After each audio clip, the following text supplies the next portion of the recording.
Hello everyone. I'm Lao Tan. This episode is a transitional one.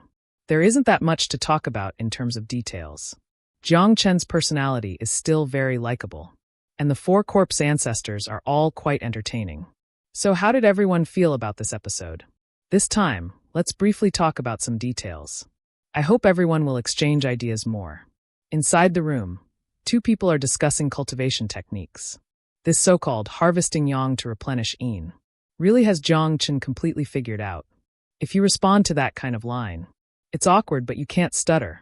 And it also lets Li Xingyun act arrogantly again. It's actually pretty interesting. One thing worth noting is Ji Rushua's reaction. When she heard Jiang Chen mention the Grand Marshal's identity, she was calm as still water. It seems that what happened last time touching her face really hurt her deeply. After that, several of the corpse ancestors all received messages from the unorthodox ones. After the elder sister left the tent, the unorthodox ones kidnapped her. This indirectly shows that there have always been unorthodox ones lurking around the outskirts of Mabe.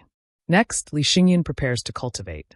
His tone changes noticeably, and even the order of his words carries a strange implication. Before practicing the Dead Palace technique, the corpse ancestor must agree to one thing for me. Put simply, it means before you use me, you have to agree to one condition of mine. The corpse ancestor replies, "You're asking me to do something for you, aren't you?" This line is a test of Li Xingyun, to see what he really thinks. However, at this moment, Li Xingyun is speaking from the perspective of the unorthodox marshal, and he doesn't fall into Jiang Chen's trap at all. He firmly refuses, clearly telling Jiang Chen, "I know very well that you're using me." So Jiang Chen stops pretending and says, "Then state your condition." At this moment, the unorthodox marshal tells Jiang Chen to return something. Immediately, the camera gives a close-up of Jiang Chen's eyes. It's very obvious. This hints that one of the conditions for Jiang Chen saving Li Xingyun earlier may have involved Zhang Zifen's eyes. Now it's finally been brought into the open. Next, the unorthodox marshal asks, "Did the regent's cultivation go smoothly?" This is a callback to the earlier plot where black and white impermanence tricked the regent and absorbed cultivation techniques. Jiang Chen benefited from what black and white impermanence passed on to him. In fact, this line also subtly targets Jiang Chen. But the unorthodox marshal understands that most of it is pointless to pursue now. First, they must get through the current crisis, and only then consider other matters. After that, the unorthodox marshal begins cultivating. A massive blood moon transmits enormous energy into his body. You can see his eyes growing increasingly crimson. The surrounding flames passing by can also be understood as his experiences of becoming the unorthodox marshal, a life plagued by inner demons.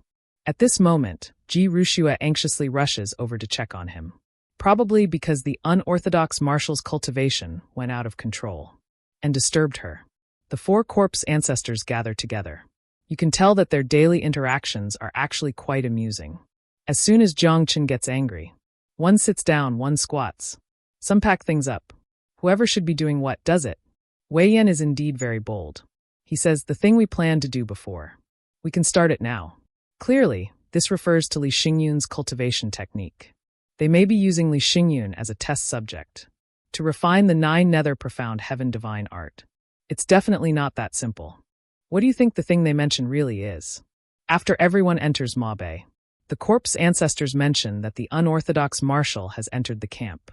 We don't have time to waste. First, the unorthodox marshal has already fallen into an inner demon state. They probably want to see what state he'll be in after breaking free of his inner demons, or whether he'll be completely devoured by them, unable to endure it and die on the spot. Everyone enters the Mabe main camp. Ji Rushua nervously draws her sword, while the marshal smugly chuckles to himself. That's because what they're seeing is the real scene, the Mabe army surrounding them. But Li Xingyun has fallen into an illusion. He only sees Zhang Zifen. Notice that when the illusory Li Xingyun walks forward to talk to Zhang Zifen, Ji Rushua and the marshal behind him disappear. This is a clear hint that something is wrong here.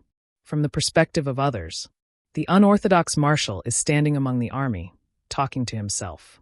They probably think he's plotting something sinister. Later, Li Xingyun asks the fake Zhang Zifen about black impermanence. Black impermanence's hat reads "Peace under heaven," while white impermanence is recognizable at a glance by his figure. After some conversation, Zhang Zifen has the unorthodox one stand behind him. This scene openly reveals that this place is an illusion.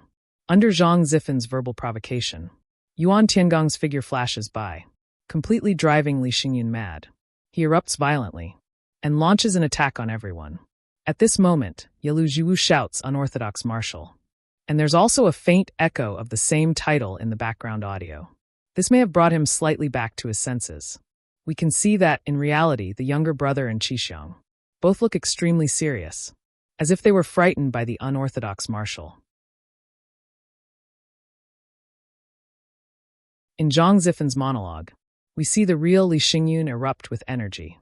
My guess is that Li Xingyun's rampage and slaughter of the Mabe soldiers happened in an instant after a critical strike. There's no way it lasted that long, because the queen would never allow so many soldiers to die in front of her without sending anyone to stop it. No wonder the younger brother and Qixiang were so terrified. It was simply too insane. Who wouldn't be afraid when so many subordinates die at once? This kind of frenzied grand marshal is definitely not something the queen wants to see. In the final scene, we see Yuan Tiangong manipulating Li Xingyun. Notice the red thread-like color tone connected to his head. This clearly points out Li Xingyun's greatest inner demon, and once again hints at the origin of his heart. The episode ends here. The information density in this episode is lower than in the previous ones, and the pacing has slowed down. It mainly serves as a transition episode, so there isn't that much to analyze. Let's take a look at the preview. In the first preview scene, Li Xingyun's mask falls off, but he quickly smiles. There's a high chance the corpse ancestors intervened.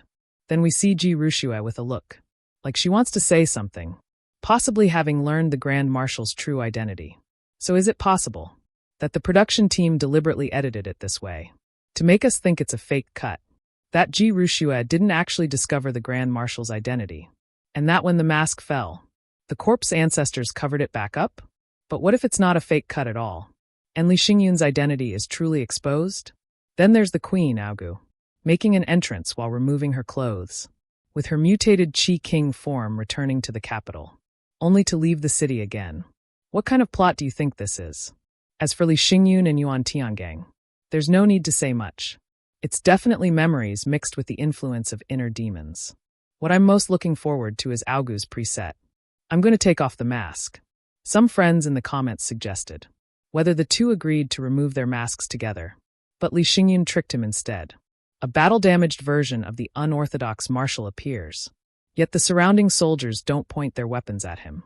This suggests that the current situation might be the corpse ancestors fighting the soldiers, Aogu fighting the unorthodox marshal. In the final scene, the unorthodox marshal throws a punch at the queen. Pay attention to the expressions of the younger brother and Jixiang. The unorthodox marshal's surprise attack was so fast that they had no time to react. Only Zhang Zifen quickly closes in. However, the unorthodox marshal's fist clearly stops in front of the queen. First, the fact that he can get close to the queen means Yelu Jiwu has temporarily lost combat ability. This suggests he has broken free from his inner demons and is showing his full strength to the queen. Even if he threatens her, it's to gain more leverage and bargaining power. All right, I won't say more. Let's look forward to the broadcast version of the next episode. Everything above is just my personal, simple interpretation. Overanalysis is normal. Just take it for fun. Your likes, comments, and follows are my greatest motivation to keep going. Thank you all for your support, fellow unorthodox ones. See you in the next video.